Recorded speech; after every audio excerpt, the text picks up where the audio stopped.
Excellent. Good afternoon, everybody. Happy Friday. My name is Kyle Mox. I'm Associate Dean for National Scholarships at Arizona State University, and I am the Director of the Office of National Scholarships Advisement. Joining me today are two of my colleagues, and I'll invite them to introduce themselves. So, Dr. Rendell. Hi, everyone. I'm Dr. Dawn Rendell. I'm the Assistant Dean for Student Success and Community Wellness here in Barrett. So do a lot of work around student engagement, student outreach and support, as well as retention. So welcome. Dr. Stoff. Yeah, hi, everybody. I'm Dr. Laurie Stuff. I'm Assistant Director of the Office of National Scholarship Advisement, as well as faculty at Barrett. So I do advising on lots of different fellowship and scholarship programs to help students achieve their dreams, as well as teach classes. All right. So full warning, today is intended not just to be a sit and listen. We've got a couple of discussion questions and more participatory stuff. So if you're eating your lunch right now, go ahead and scarf that down so you can, it's fine.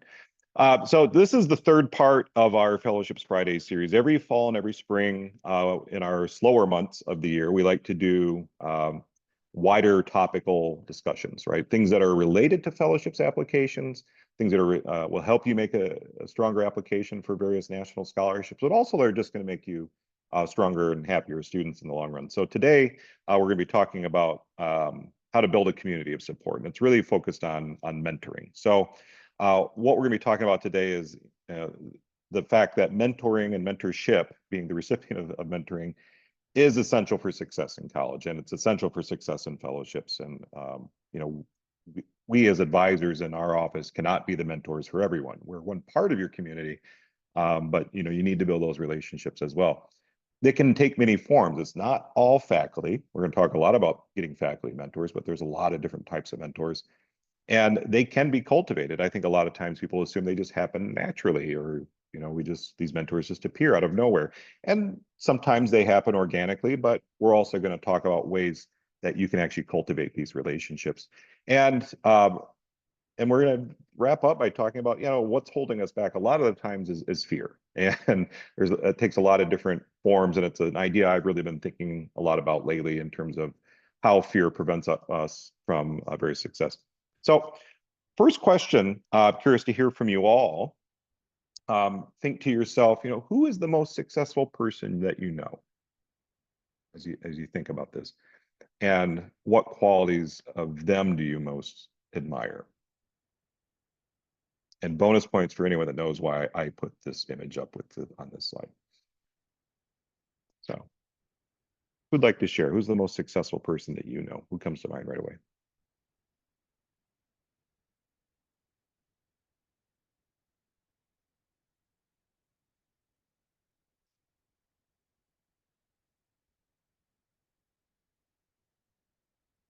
None of us know any successful people. This is awful. So Josh shares his grandfather, because he was good with people, good sense of humor. Okay.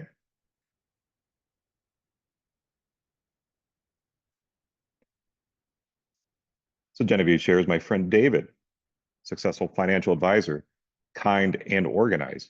Now, it's interesting. I find that organized people aren't the kindest people I know in my life, but I guess it's possible to be both. Dr. Rendell or Dr. Stoff, who's the most successful person that you can think of in your life? I think my dad, he's not naturally a people person. He was a lawyer, and early on he had a mentor, speaking to kind of what you're talking about, who let him know how he would need to network, and he just did a really good job. And so now he's retired, and I see these friendships he's cultivated, and through both personal and professional relationships. And he had a really successful career, and now he's really living his best life. He's in Indonesia right now, scuba diving. So I would like to be in Indonesia scuba diving. Same. Eleanor shares, my sister. She's built a great community of friends and is incredibly confident in following her passions, right?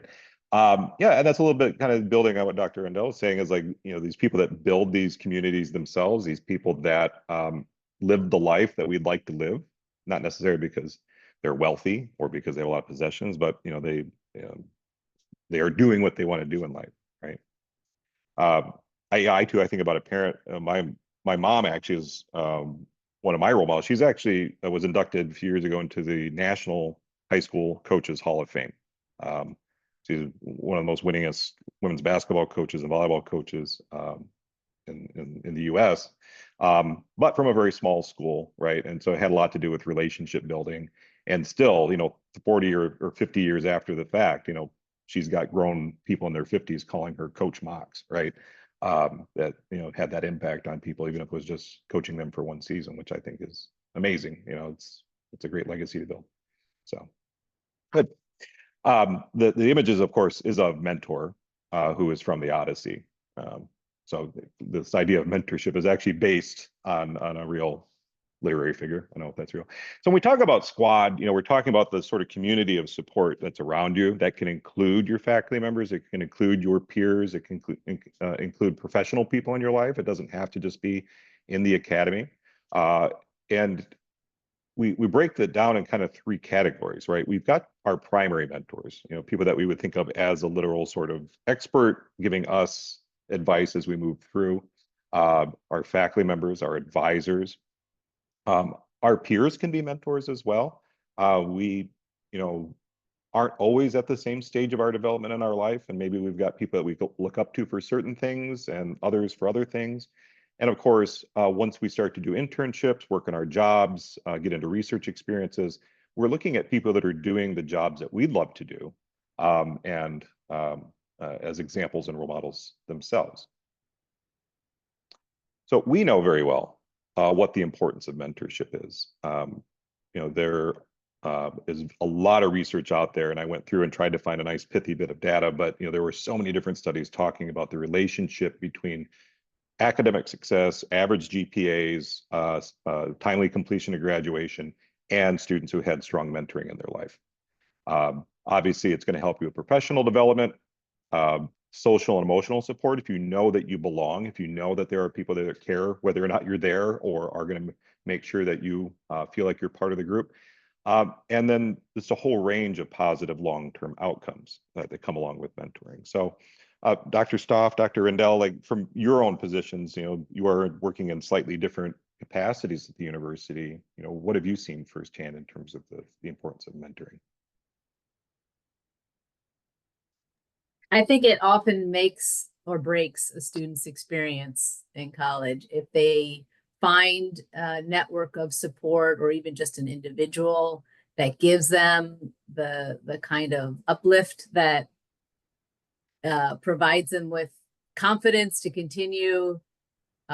We all come in with various forms of imposter syndrome, and when we are reassured by external sources that, hey, we belong here and we're doing what is necessary to achieve success, then it really makes a difference. I know for myself, going through college, I struggled a lot with imposters at graduate school, but every time I had that external mentorship where someone was saying, you're on the right track, you're doing the right thing, it made a huge difference to me, and I needed that kind because I was filled with self-doubt.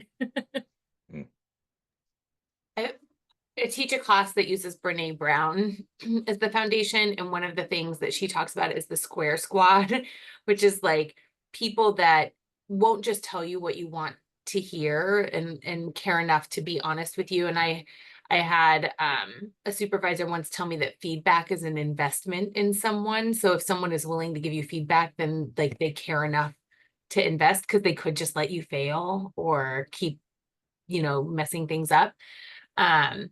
And thinking of that, I know when I did my doctorate, my dissertation chair was not afraid to call me and say, you've lost your passion for this. So let's talk through what it's going to take for you to get through this process. What do you need in order to be motivated? And it was a hard truth. I remember sitting in a Panera and being like, no, I care. And she's like, you don't, I'm reading it. I'm reading, you don't care anymore. So let's talk through why you're frustrated with the project. And I think having folks like that really helps, but then also knowing that there are folks who are sitting in rooms who use your name when you're not there, in positive ways is really nice to be able to have. And I've seen that be a source of success for a lot of people during my career. Yeah, absolutely. Thank you. Yeah, I wouldn't have gone to graduate school at all. I was an English major, mainly focused on creative writing, and I was sitting in office hours with one of my creative writing faculty, and out of nowhere, he just simply said, "So where are you going to graduate school?" He didn't ask, "Are you going to graduate school? Have you considered graduate school?" He just assumed, and that right there was a vote of confidence because he just assumed I was planning on going for an MFA, because, I don't know. And I was not prepared for that question, right? And that was a good starting point to like, okay, how do we go about this, right? And again, office hours, which is a theme to which we will return. So one of the resources that we have developed is actually what we call a mentoring map, and I'm going to pop a link to that in the chat. We don't necessarily have the scale or scope to work through this today, but if we take a look at that as a resource, we actually adapted this from, oh good Lord, adapted this from a resource developed for faculty members that was very detailed in terms of helping junior faculty members go out there and identify mentors that in their life that could help them advance in their career. And so the way that this exercise would work is you would go through and think about, okay, who are my personal mentors? These are people that help me with my social and emotional well-being, people I go to with problems, as opposed to my professional mentors. These are people that I seek for advice on career, on how to become a better version of myself in the workplace. Peer mentors, people that are of my same age or same sort of level as a student. And notice that each one of these also has a space for you to list a potential mentor, maybe somebody that you haven't established that relationship with yet. And of course, academic mentors, these are people that are help guiding you through the university. As you're walking through this, you might feel like, okay, I've got some blanks here. And so that's a good time to write out some gaps in your support and really start to type out, okay, what are some of my next steps in terms of figuring out the support system.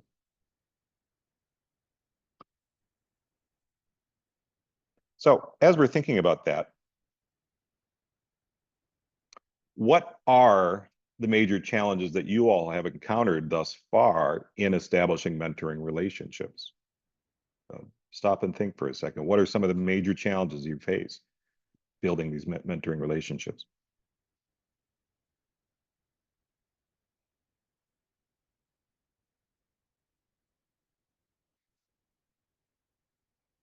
We're good. We're full up on mentors, building all the squares.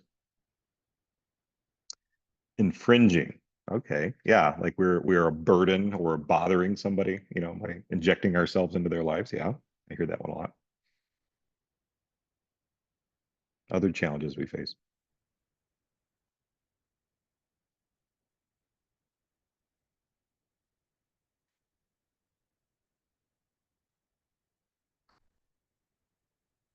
How many of us feel intimidated? Right. We identify a faculty member that we think would be a great mentor. We're very impressed by them, and we're just too scared to go talk. Genevieve says, I've never had a teacher longer than one class.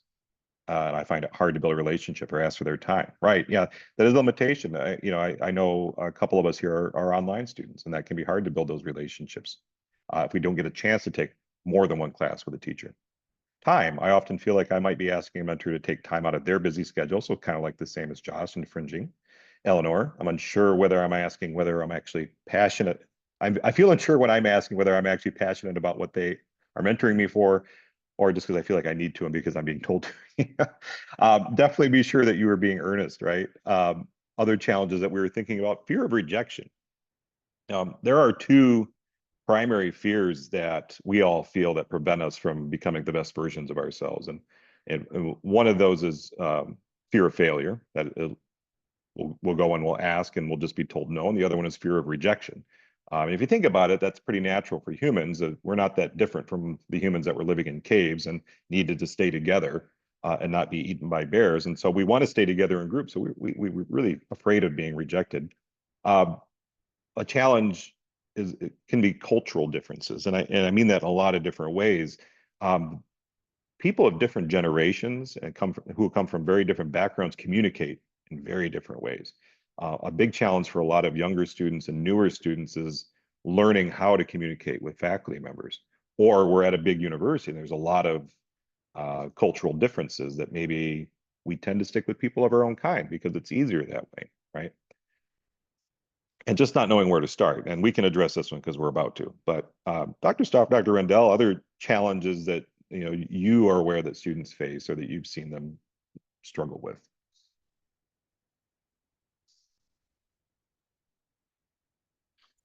I think sometimes students don't really understand that most faculty and staff who are employed at universities are there precisely because they want to mentor students and want to have relationships with them, not because they're getting paid the big bucks and are going to become rich, right? We probably all could do other things where we make a lot more money. And so if we're here, chances are that we are not only willing to mentor students, but excited to mentor students, looking forward to the opportunity to engage with students that we find interesting. And as students often come to me like, I have nothing interesting to say about my life. I'm like, I absolutely think that is false. I know that you have interesting things in your life. So just kind of taking away that barrier that, yes, like Josh said, you're infringing or you're imposing on people's time, I think is a good place to just start to dispel that, because like if we're here, there's a very good chance that we are willing and happy to mentor. Absolutely. And I think being like, this probably speaks to the fear of rejection, but like afraid to make the call. Like, my best friend is reading this book and he has been learning to kind of make the cold call and say like, hey, I just really admire that he's an actor. Like, I really admire the work that you're doing. And that's led to some really good relationships with him. But I know for me, I'm like, oh, I can feel myself in a cold sweat when I think about doing that. Yeah.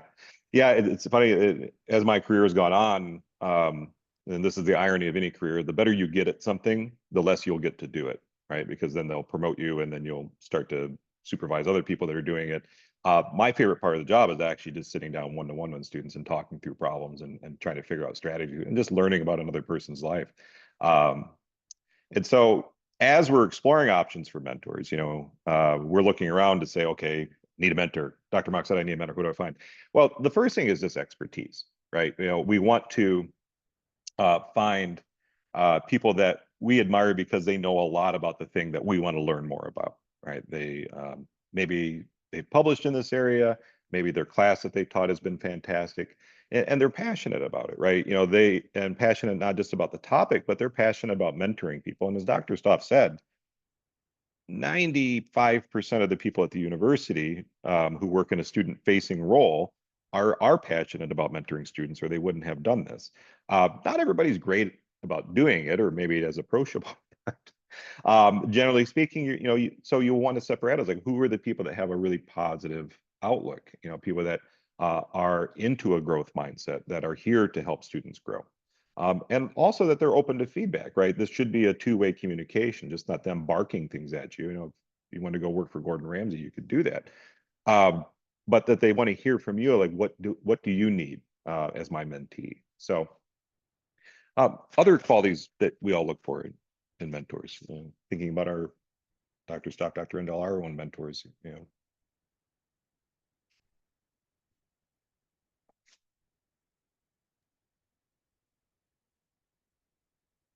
Yeah, I think going back to the like honesty piece, like not afraid to, like it's hard to call people out on things, but like to be able to say like, I don't think you're really living in your values here, or is this like, I remember being asked are you doing what you really want to do when I was in college? And I was like, oh, like, no, I don't think this major is the right thing for me. But like people are afraid to ask you that. And it was helpful to have somebody ask. Yeah. I had somebody on my dissertation committee decline to write me a letter of support because I was trying to apply for a job that I wasn't ready for. And he told me that.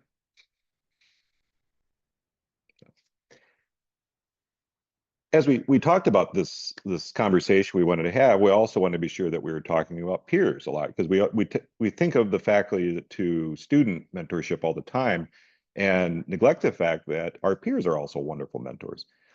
Strong peer mentoring has been linked to academic success. Again, there are numerous studies on this, and there's a good reason why people like us spend so much time developing mentoring programs to set this up.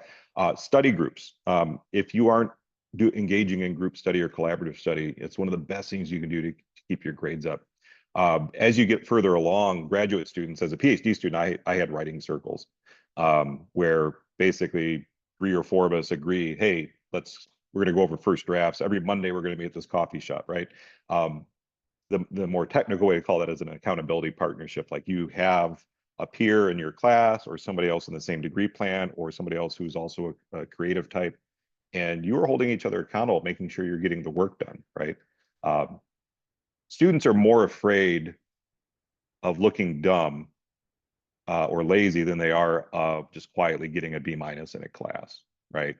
If it's your turn to share in workshop and you're like, well, I didn't get anything done this week, that's actually more anxiety provoking than just taking the bad grade, I think, for most people. But also looking around, in your communities, in your residence halls, in your classes, in your work groups, who are the students that are demonstrating the qualities that I want to have, or they seem like they know what's going on in this class, right? Who am I trying to be like, particularly older students? And it just reminded me of the old expression, show me your friends and I'll show you your future. And there's been a lot of variations of ways to say that, but more about, the importance of peer mentoring. How do we see this developing? How do we see this taking place? I really think this is a crucial element of success at the university level, especially as you advance.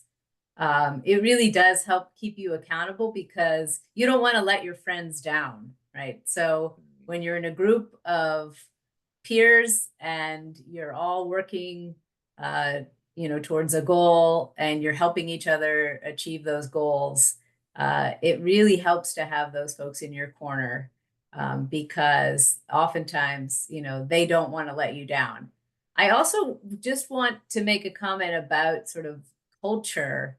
And that is oftentimes I think students come in with this idea that they're in competition with one another. And I really don't think that that's a good way to look at things, even if you're applying for the same thing or you're going for, the same opportunities.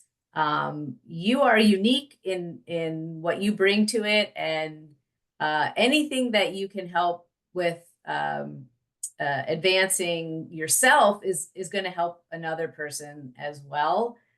So the greatest experiences that I've seen in my position in the Office of National Scholarship Advisement is when the students come together and do kind of peer review and peer mentoring when they're applying, even when they're applying for the same opportunities, let's say like for a Fulbright. They are so incredibly generous with one another in providing constructive feedback, honest, right? And that's super important, right? That you're honest. Don't just say, "Oh yeah, this is great," because you don't want to hurt someone's feelings. That's really important. But they're also so generous in the kinds of feedback that they provide, giving them a completely different perspective that they wouldn't have considered, themselves. And without this idea that, well, if I help somebody else, that's going to be a detriment to me, right? And I've seen this in situations. There were certain graduate programs I visited that I declined to apply for because I saw the way that the graduate students interacted with each other, and they thought they were extremely, competitive, and they were very nasty to each other. And I chose a program where the students were much more collaborative, and that made a huge difference for me. No, it totally makes me think, like when I applied to grad school too, I got into what was at the time considered the top program in the country for what I was studying. And when I went there, it was like, well, I was just at this university and I got offered these fellowships. And I was like, this feels gross. And I know myself and I don't like to be that way, but if I'm put in that environment, like I'm going to give in to that. Like that's who I'm going to be too, because I'm going to feel like I need to live up to it. And I ended up going to a program that was like lesser known, but I got really great relationships with the faculty, and like ultimately they're the reasons I was able to get my doctorate, and like they mentored me through that. So I do think the picking the kind of peers you want to be around, like I I don't know. I wouldn't be any further along if I had gone to the school that felt like the peer relationship was going to be very competitive than going where I went, where people were like much more relaxed and it was a smaller program and people were there because they just wanted to study what they wanted to study. And um Mhm. like I think, in fact, I probably wouldn't be as far along because there were more opportunities for me in the other program to do some things that I wouldn't have gotten to do otherwise in that very competitive, kind of cutthroat, bigger program. Yeah, you just made me think of my own PhD program. My cohort was 12 students. We lost two or three, I think, ended up dropping out of the program before and just taking a master's degree. All of the students that failed to complete their PhDs dropped out because they didn't understand that comparison is the thief of joy. Right? People came in at different points in life. People came from different backgrounds. Some people were more knowledgeable in certain areas. And the students that dropped out were constantly comparing themselves to the other students, as opposed to saying, wow, you seem like you really understand this. Can we get together and form a study group? Or, hey, can I have you take a look at my seminar paper? You seem like you're, as opposed to trying to beat each other. And it's just not a healthy perspective, right? Collaboration's key. So finding peer mentors, that's great. Finding faculty mentors also wonderful.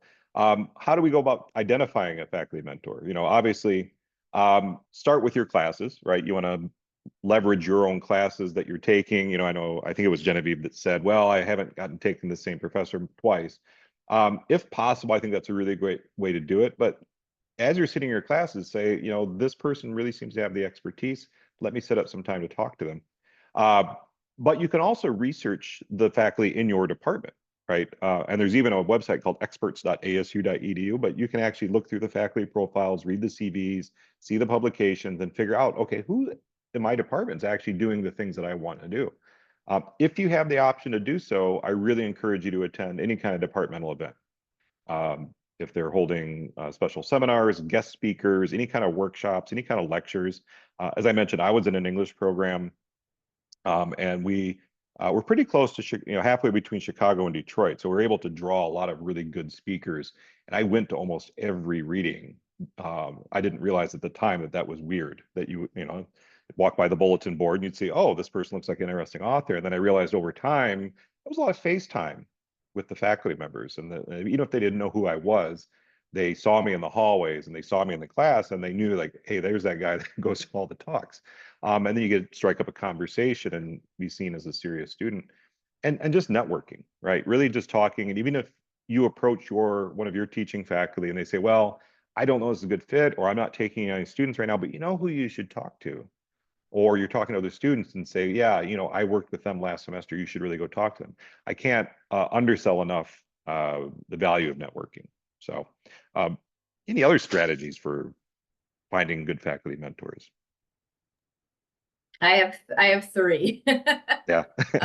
First is look beyond your department, because ASU is a very strange institution where expertise often lies in different kinds of units that have been created outside of strict disciplinary areas. And so oftentimes there's a person that may be affiliated with a unit that doesn't seem to have anything to do with your discipline, but actually has expertise in that area. So don't limit yourself to disciplinary departments or units. Look through, and If you are unable to locate someone, find someone in your area, maybe a professor or someone in the department who can help you look, because oftentimes they have connections with those folks who are outside of their unit. ASU also encourages lots of collaboration between faculty across units. So oftentimes they know other folks. So don't limit that. Go to your professor's office hours, even if you don't necessarily have something to ask them. Don't look at that relationship as transactional. Professors actually love it when students just come to chat, and they very rarely do it. So we sit in our office hours waiting until students show up and say, I need help with this thing. And of course, we're happy to help them, but it's also very pleasant and very good way to get to know one another by just coming, hey, this reading you assigned was super interesting, or, I would really like to talk more. Maybe do you have some recommendations for other readings? Or, I noticed you do research on this. Can we talk about this? Or really anything. Don't be afraid to go to office hours, even if you really have nothing that is concrete that you want to ask of your professor. And the third thing is, even though I said before that most faculty and staff are at university to serve students because they're interested in that, flattery will get you far. And so if you identify a faculty or an expert in a certain area and you're like, hey, I read your article or I read your book on this and it was unbelievably life-changing, or your research on this has been fundamentally changed my thinking, or people will respond to that. And that might get your foot into the door.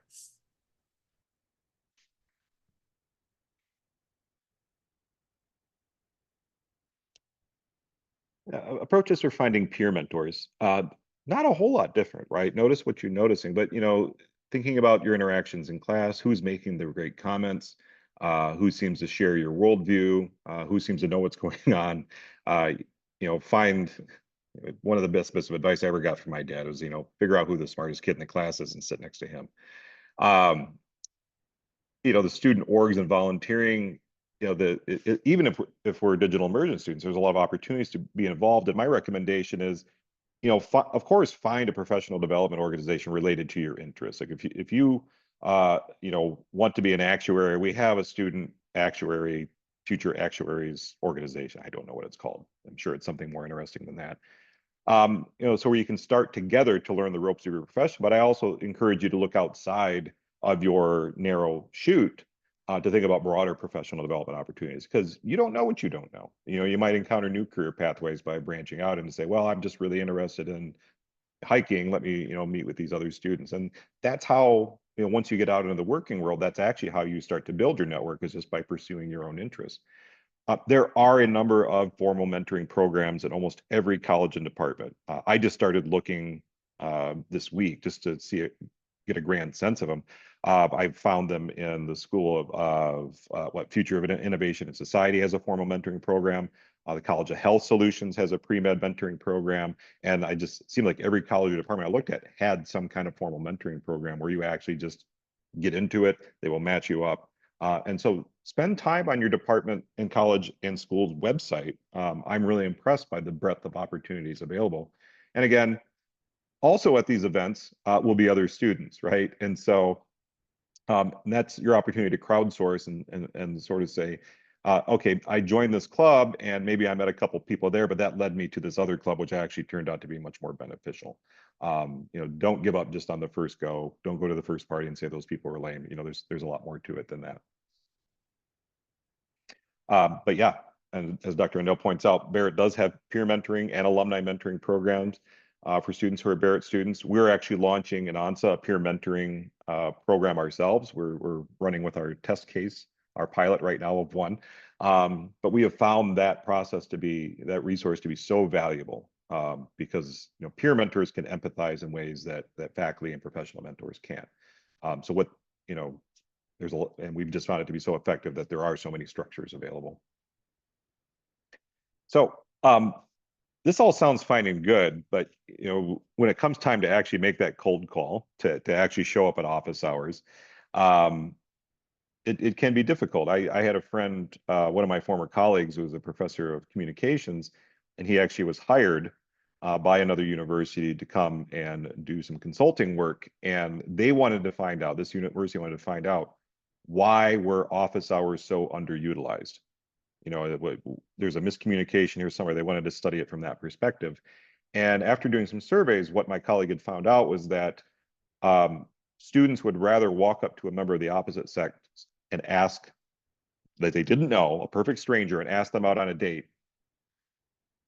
They would rather do that than show up at established office hours for their faculty members, right? That provided more anxiety than asking out a stranger on a romantic encounter. Which is bizarre to think about, because as Dr. Soft pointed out, our faculty members are obligated to hold office hours. They're sitting there waiting for students to show up. And when they don't, we're wondering, why am I here? So do approach with a purpose. And even though Dr. Soft said, like, you don't have to have a specific, objective in mind, but to know what it is I'm going to ask. If I want to talk about a paper that they just published, or if I wanted to talk about options for mentoring or things like that, make sure that we're using our time. Outside of office hours, maybe it doesn't work for you, schedule a meeting. I've done this plenty of times, just to say, hey, can I buy you a cup of coffee? This might work great with peer mentors. This might work great with professional mentors. Hot beverages and styrofoam cups are always a great way to engage in a mentoring relationship. And that proactivity, showing initiative, that tends to impress people who are in mentoring roles, to say, okay, now there's somebody that knows what they're trying to do, and get after it. Other tips for, how do we start this mentoring relationship? How do we make that cold call? It's easy, of course, if it's a professor that you have as a teacher already, right? But it gets a little, if you actually haven't met before, right? This is not something that I'm good at, but something that I'm learning from my friend who is trying to be good at this, is kind of going in, kind of to Dr. Soft's point about flattery gets you everywhere. Hey, I'm really interested in this thing that you are doing and would love to learn more. Or, I think about when I was in graduate school, the school I was at was starting a new first year experience program. And that was something I was really, really interested in. And it was outside of the scope of my job, but I reached out to them, and just like outside of my assistantship and my my academic plan, but I reached out to the people doing it and said, like, I'm just really interested in this, and like would love to know how I could get involved. And so it became this, it was outside of my work hours, but this project that I got to work on and to help create. And it was just because I said, like, I'm interested in this and I want to learn more. And they were like, great, you want to be a part of it? Like, here you go.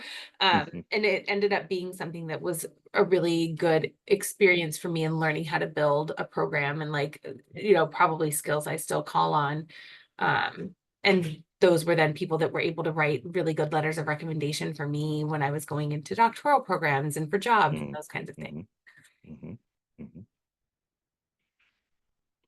Yeah, a practice that I engage with, if I'm coming into a new job and I have the opportunity to speak with the outgoing person, one of the things I'll ask is, like, who are the first 5 people I should have coffee with? Who do I need to talk to? And really just getting that tip of who do I need to build that squad. And I've had those coffee conversations where I'm sitting with somebody else and I'm sitting there with a pen and paper, like, okay, who else should I know? Who else should I talk to? Right. And the first couple of months of every job I've started has really just been going and sitting at coffee shops and chatting people up and getting a lay of the land. And I really can't, it's not very formal. It's not something you'll probably find in a lot of airport books, but I think just stepping outside of the email chains and really just having a face-to-face conversation with folks about, what do you think I should know? It's surprising, because people work hard to gain their expertise. They're very proud of it. And anytime somebody wants to come and ask about their expertise, they're usually overjoyed to share it. Yeah, and I would also just say, like, when students come to me and they start asking questions about a certain area, I immediately go to, oh, you should talk to this person, you should talk to this person, you should talk to this person. So initiating that first point of contact often will lead you to a larger network. Absolutely. It's also important to maintain relationships. And I find, younger students aren't always the best at this, or newer students. Once we've established that connection, and in the long term, maintaining that relationship, communicating on a regular basis. Maybe we just work together on this one project. Maybe I helped you with this paper. Maybe we aren't in the class together anymore. Maybe I'm not your teacher anymore. Maybe we're not classmates. But just to those regular check-ins. I've got a few students that literally will just send me an email that just says check-in. And I love those, right? I like to know what's happening. I don't want to have to work and hunt you down on LinkedIn to see what's going on in your life. If you've entered into a mentoring relationship, we've invested time in each other. And I think that's helpful. I still write a couple of my mentors from grad school every time something interesting happens in life. And also, I'm genuinely curious in what's happening in theirs, or if I see they've got a new book out or something like that. Just want to check in. And those are great. Those are some of my favorite emails. Gratitude will get you everywhere in life, right? I know a lot of faculty members, a lot of staff members, myself included. I've got an entire section on the bookshelf in my office that's devoted to cramming and thank you cards. I collect them, like, they're Pokemon cards or something, but that's the currency, right? Is that thank you and that gratitude. I had students give me health elixirs. Food, of course, is always welcome. Had Aiden McGurr bought me a nice bottle of Japanese whiskey a few years ago. That was very well appreciated. A student draw me a portrait, and she was not a talented artist, but it was the effort that counted. But as Dr. Stoff pointed out, and I'm glad that she brought that up, don't make these relationships transactional, meaning, well, I need help on this paper. I got that help from this paper. Now we're done, right? Look for ways that you can help. As Dr. Rendell pointed out, if you show interest in this project, chances are you'll get to participate in that project. Maybe your mentors need help with their research projects. Maybe your peers now need help on another class that you've already taken and they haven't. But really be thinking, how can we get into this relationship of reciprocity? Because that's how we build community, right? And keep them updated. Let them know that you got into grad school or med school, or that you won the fellowship. We're stunned at how often the students that we work with forget to tell, or shall I say, we don't know this until faculty members reach out to us and say, hey, did so-and-so ever get that award that they applied for? I get that email all the time, and I'm like, why didn't the student tell them? Oh yeah, by the way, I got the Rhodes Scholarship, right? So keep them updated. They want to know, even if you didn't get the thing, right? They just want to hear from you because they've invested time, right? Other tips for maintaining relations?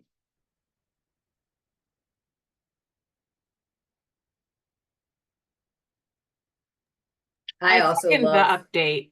yeah. Yeah. I Second love to update. Like, I hear. want to know if you got into medical school. Right, absolutely. Yeah. And pictures. I love pictures. I like Yeah. pictures of people doing the things that we were helping you try to do, which are great. Like, I think students often think once they leave our classes that we forget about them, but that's not really true. Like, we want to know what's going on with you.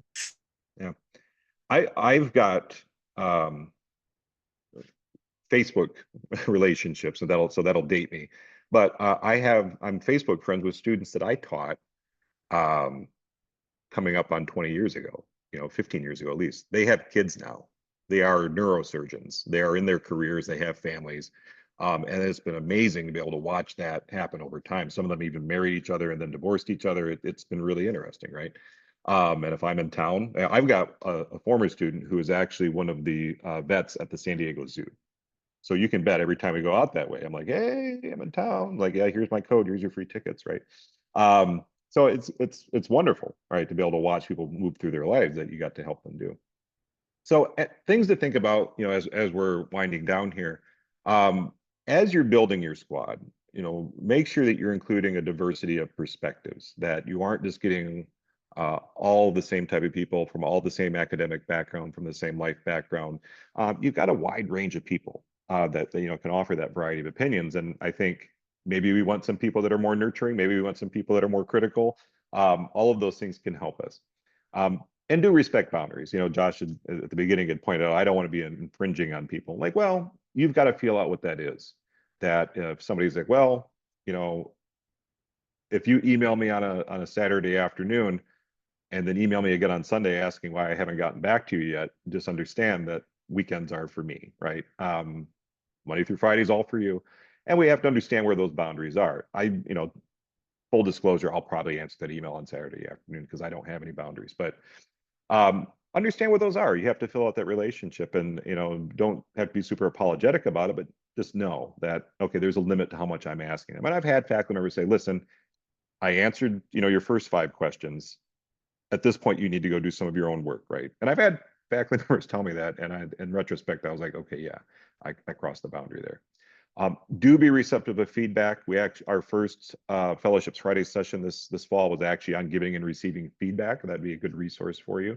But be willing to take that feedback, be gracious about it, and most importantly, do try to apply what they're giving you, because it is frustrating when I work with a student and they ask for help on an essay, and I make suggestions, and then I get the next draft and I don't see any evidence of that feedback. Then why did I give that feedback? Why are you asking me if you don't trust what I'm giving you, right? And then adapt as needed. You are going to change over time. Your goals are going to change. Where you are in life is going to change. You've got to refresh that squad. You got to get new members, rotate other members off. Maybe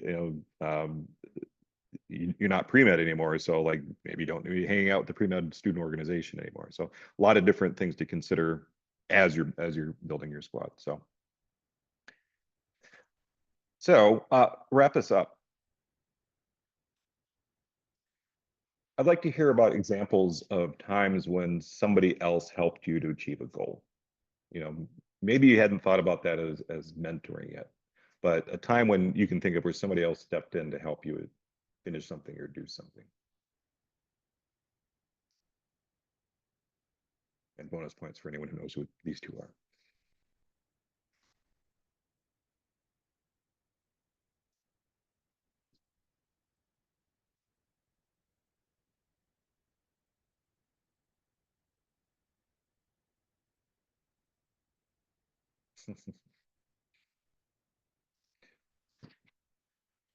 True story. I was leading students on a study abroad in London, and we popped into a cheese shop, and they had Wensleydale sitting in front. Of course, I ordered some, and they roasted me, for picking Wensleydale. And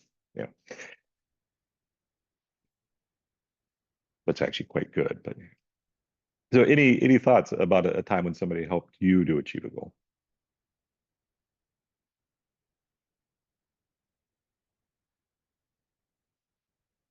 Yeah, Josh.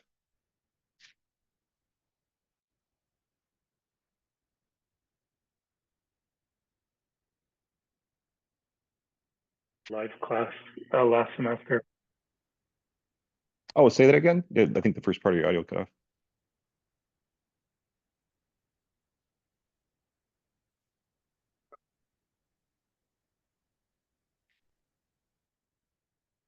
You might have to type that in, Josh. I think you're having some audio trouble.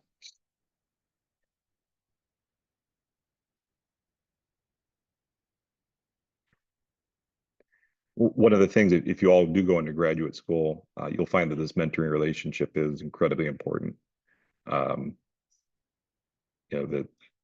I developed a very close relationship with my dissertation director, right? And we spent a lot of time together. And they become an important touchstone in your life. A project that large, written by somebody who had no idea what they were doing at the time, that could not have been done without a mentor. Absolutely. Any other examples?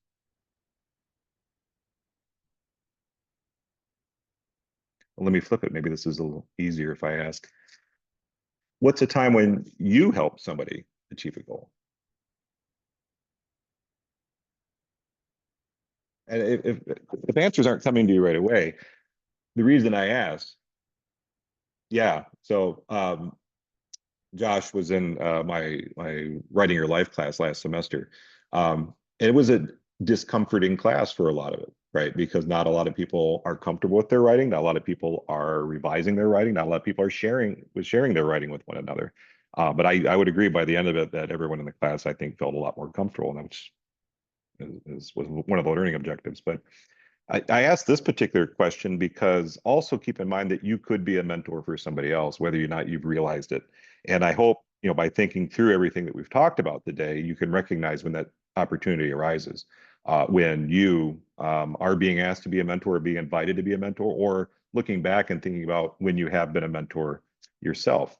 So your homework from here on out, take that mentoring map and start working through that, right? That'll help identify some gaps in your squad and areas that you can start to fill in to build that full community of support, and really think about, who can I get to fill in there? Or, hey, you know what? I don't have much in this peer box. I need to put myself out there a bit more. And, we don't have to pretend we're not afraid. We don't have to get rid of the fear. We just acknowledge that fear and then work through that fear. Yeah, well, maybe they'll say no. So what? Maybe they'll laugh at me. Being anxious about something doesn't make it impossible, right? Doesn't make it any easier or harder to do. So, yeah, Ella, you want to share a mentoring experience? Yeah, sorry, I was trying to think of something and I Yeah. couldn't. I actually just thought of something that happened this past week, but I've just started thinking about my Barrett thesis because I'm a junior, and it's been a little bit stressful, deciding what I want to do because I have a lot of ideas, but not necessarily something concrete. And recently I decided to make a cookbook that's based around sustainable eating. It's a little bit more complicated than that, but I won't go into details. But basically, I was not really sure where to start with it because I don't have experience cooking. This is more of a passion project for me. I'm interested in getting more into it.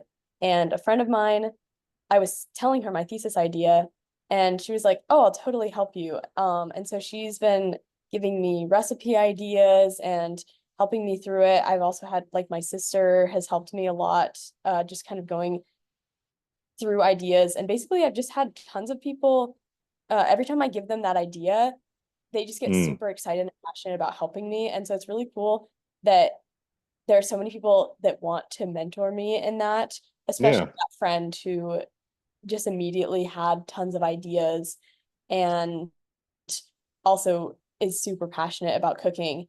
And so that was really exciting and something that I haven't really experienced before, where people are also passionate about the project I'm working on. Yeah, that's really cool. You should talk to see how this works. You should actually reach out to the former Dean of Barrett, Mark Jacobs, who's still about campus. He's still, I think, got a faculty position. He used to teach a food culture and history class for Barrett. Oh, that sounds awesome.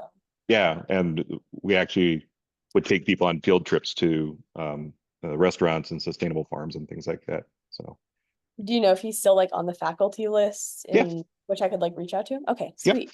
I will definitely do that. Thank you. Yeah, and he's got plenty of time on his hands. You should also talk to Dr. Sarah Graff because she teaches classes about cooking and sustainability and things like that. So you have two resources right here at Barrett. Awesome. Yeah, no, I will reach out to both of them. Thank you both so much. See, this is how this works. This is how it works, right? Yeah, I guess. Prove us right. Glad I came. So Josh was sharing his grandfather helped him see the world outside of the way I grew up, and I think that's one of the more important things a mentor can do is to help change our perspective. And a lot of times, and I found this as a parent, as a coach, as a teacher, what the end result is going to be. Where your student, where your mentee is going to end up. But you got to let the process happen, right? You can't just tell them the answer. They've got to work the problem, right? And you're there really just to put up bumpers and to make sure that nothing really bad happens, but they've got to work through it themselves. And sometimes that's the best kind of mentoring. Peyton shares, my freshman year of high school, the juniors and seniors on my golf team guided me in anything and everything from questions about finals to what courses I should take next, et cetera. Yeah, and that's what we were talking about before of like looking for opportunities to engage with peers outside of maybe your specific major or specific career path that they'll share that knowledge with you. They'll pass that down, right? I also work with high school students. That was a big focus of us as we're building that community of getting the seniors to understand that you can be that mentor that you needed when you were a freshman, right? And absolutely looking for our older students. So excellent examples. So we hope that you've taken away today that how important mentorship is, that it can take a lot of different forms than the conventional ones that we might think of, that there are ways to cultivate these relationships as long as we're able to acknowledge and work through our fears, and that hopefully you've come to understand that most of the people that you would consider as possible mentors are probably happy to be mentors, right? That's one of the things they enjoy doing. So our final Fellowship Friday session next Friday will be rebounding from rejection. We'll have numerous alumni guests at that one as well, talking about their own narratives of dealing with rejection, that maybe we didn't get the outcome we wanted, but how did we deal with it? How do we roll with it? And what's the rest of the story? So great. Any final questions or comments? We are at time. I want to apologize for that, but any final thoughts, questions before I turn us loose for the day?